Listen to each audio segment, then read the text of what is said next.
Bonjour à toutes et à tous, bienvenue sur Grand Lille TV, merci de votre fidélité, nous sommes le vendredi 7 décembre, voici l'essentiel de l'actualité du jour près de chez vous, voici le journal de la rédaction. D'abord, vos prévisions météo et les journées se suivent, se ressemblent malheureusement, des nuages et des averses encore tout au long de la journée, avec en prime un vent d'ouest de plus en plus soutenu, des rafales jusqu'à 80-90 km par heure, et ce sera même encore plus fort ce week-end.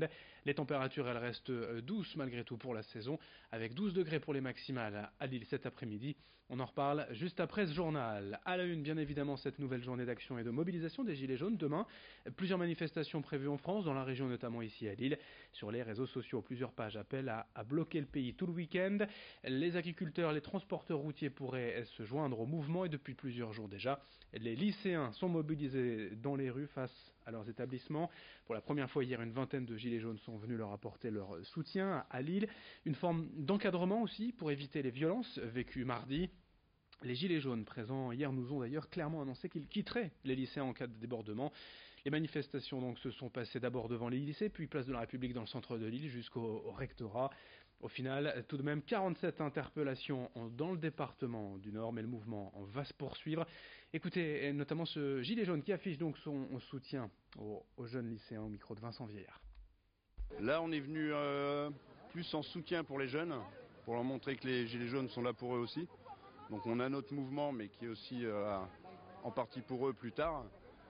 Et là, c'est pour les soutenir, leur expliquer quelques bonnes règles, essayer d'éviter les heurts avec les forces de l'ordre. Donc, les bonnes règles, c'est éviter de jeter des pétards sur les voitures, éviter de créer des insanités au niveau des forces de l'ordre, éviter de trop gêner la circulation. Demain donc des manifestations et des rassemblements sont à prévoir un peu partout dans la région, dans les centres-villes, aux abords des centres commerciaux et sur les routes, les grands axes notamment, mais difficile pour nous à l'heure actuelle de vous donner clairement les informations précises.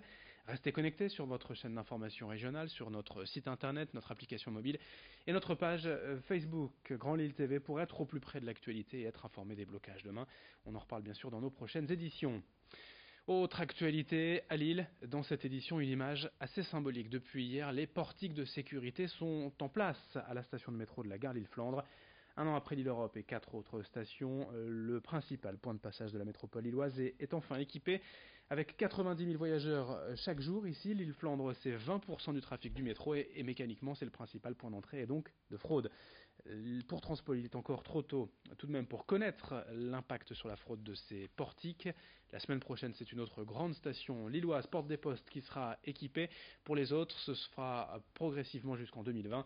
Présentation du dispositif avec le directeur général de Transpol, interrogé pour nous par Vincent Vieillard. Les résultats sur les stations propres sont extrêmement positifs. Nous enregistrons en moyenne 16% de validation supplémentaire, 27% de transactions supplémentaires. Alors effectivement, nous n'avons pas une vision globale sur la totalité du réseau puisque c'est que 5 stations, mais en tout cas les indications que nous avons aujourd'hui sont là aussi extrêmement intéressantes et extrêmement positives. Et je crois que c'est une forme de reconnaissance pour tous les collaborateurs de Transpol qui travaillent dans cette entreprise. L'actualité également en bref, au chapitre fait divers à Lille, hier en début d'après-midi, un jeune homme de 18 ans a chuté du deuxième étage d'un immeuble de l'avenue Denis Cordonnier. On ne connaît pas encore les raisons précises de cet accident. Le jeune homme a été transporté à l'hôpital dans un état grave. Dans un autre registre, la répétition générale de l'élection de Miss France, c'est ce soir à 20h au Zénith de Lille et il reste des places au prix de 20 €. En revanche, il n'y a plus aucun billet disponible pour le grand soir dans une semaine, le samedi 15 décembre. Dans cette édition, également sur Grand Lille TV, on va s'intéresser au travail d'une association de Villeneuve d'Ascq s'occupant d'adultes déficients intellectuels. Les Lauriers a mené un grand programme de restructuration de l'établissement accueillant ces personnes. Les 2 foyers déjà implantés ont été rejoints par un troisième afin d'agrandir la structure et de rassembler ces 3 bâtiments en un, le tout relié par des passerelles couvertes. Les résidents profitent désormais de chambres individuelles et le projet a également mis en avant l'aspect écologique et durable via une ossature bois, l'utilisation de fibres naturelles pour une isolation biosourcée ou encore un dispositif de traitement de l'air renouvelé par filtre à pollen, tout cela pour le confort de ses résidents. Explication au micro de Margot Sey. bénéfice écologique, il est à tout niveau, c'est-à-dire qu'on a, vous avez vu la chaudière, donc ça veut dire que la puissance nécessaire pour chauffer les bâtiments est vraiment très très faible.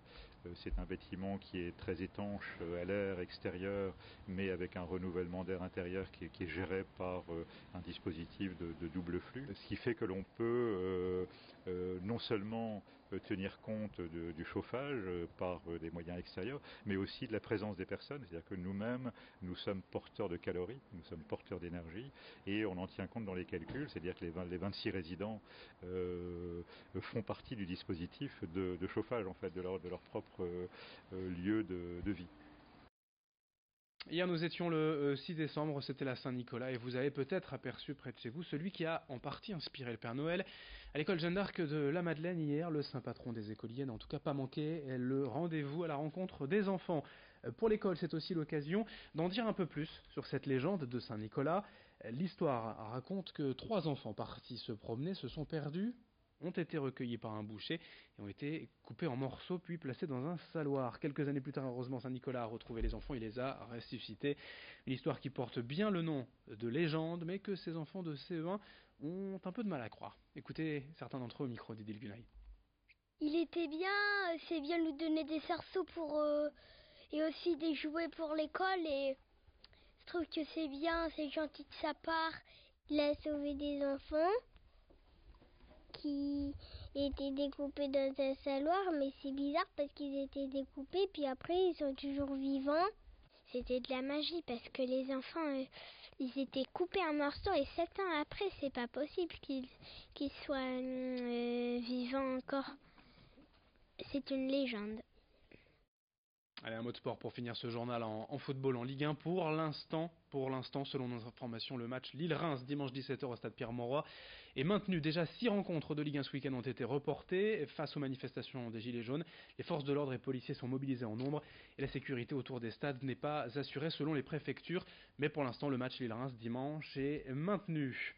Notez également les déplacements ce week-end du LMBC en basket en Pro B à Orléans demain soir à 20h et dans le même temps en Ligue féminine le SBVA jouera à Tarbes. Déplacement également pour le TLM Tourcoing demain soir, un match à Cannes pour les volleyeurs tourquenois.